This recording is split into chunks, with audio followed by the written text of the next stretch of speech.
Now we'll look at how our generator functions, which resume execution each time the next value is requested, can maintain state in local variables. In the process of doing so, our generators will be both more interesting and useful. The resumable nature of generator functions can result in complex control flow, so we'll be watching the execution of these generators in a graphical Python debugger. I'll be using PyCharm, but you can use any Python debugger to trace generator execution. We'll be showing two generators which demonstrate lazy evaluation, which will then combine into a generator pipeline. The first generator we'll look at is called take, which retrieves a specified number of elements from the front of a sequence. Note that the function defines a generator because it contains at least one yield statement. This particular generator also contains a return statement to terminate the stream of yielded values.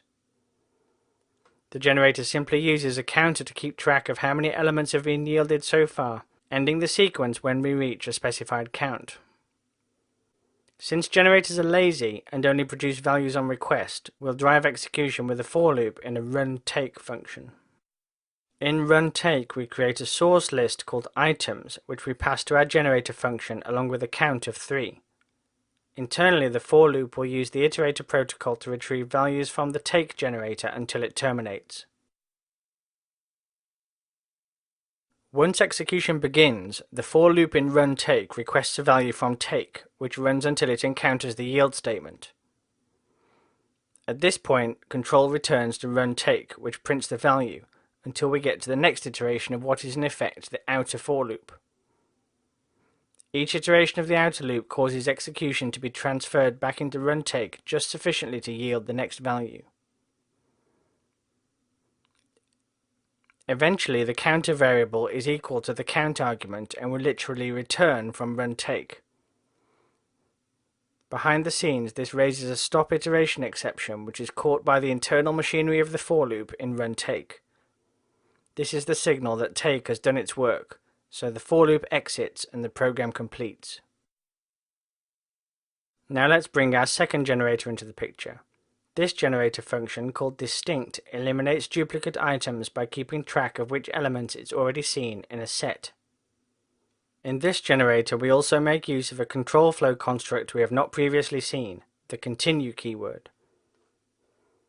The continue statement finishes the current iteration of the loop and begins the next iteration immediately. When executed in this case, execution will be transferred back to the for statement, but as with break, it can also be used with while loops. In this case, the continue is used to skip any values which have already been yielded. As execution starts, the for loop in runDistinct requests a value from distinct.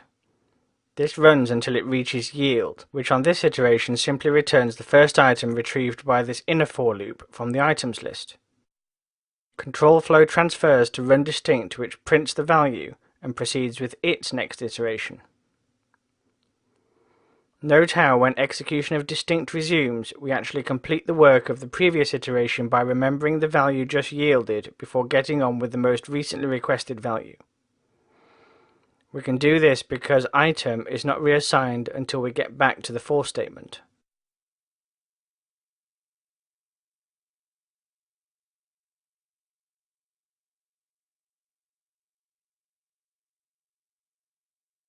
On the third iteration, the next item retrieved from the source is already present in the seen set.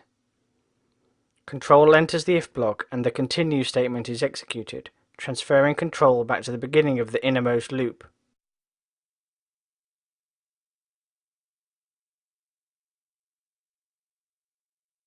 Eventually, the items list is exhausted, the generator returns implicitly at the end, the for loop in runDistinct completes, and the program exits. Now we'll arrange both of our generators into a lazy pipeline using take and distinct together to fetch the first 3 unique items from a collection. A coherent verbal description of step-by-step execution of a generator pipeline may not even be possible, but that's not going to stop us trying. When execution starts, distinct must be called first in order to produce the argument for take. Of course, distinct returns the generator object over which take will be iterating. In turn, The generator object returned by take will be iterated over by the for loop in our run pipeline driver function. This part of the process is hidden from the view of the debugger. When the outermost loop in run pipeline requests its first value, execution is transferred to take. Remember, the iterable over which take is looping is the generator produced by distinct. When the for loop in take requests the first value from this generator, control is transferred to distinct. Distinct now runs until it reaches the yield, at which point it is returning the first item from the source list, 3. The value is yielded back to the for loop in take, which executes until it in turn yields the value back to the loop in run pipeline, which only now starts its first iteration, printing the first value. Execution continues in this interleaved manner until the first 3 distinct values have been yielded and printed. The advantage of this approach is that distinct only does just enough work to yield the first 3 distinct values, rather than processing its whole source list. It pays to be lazy.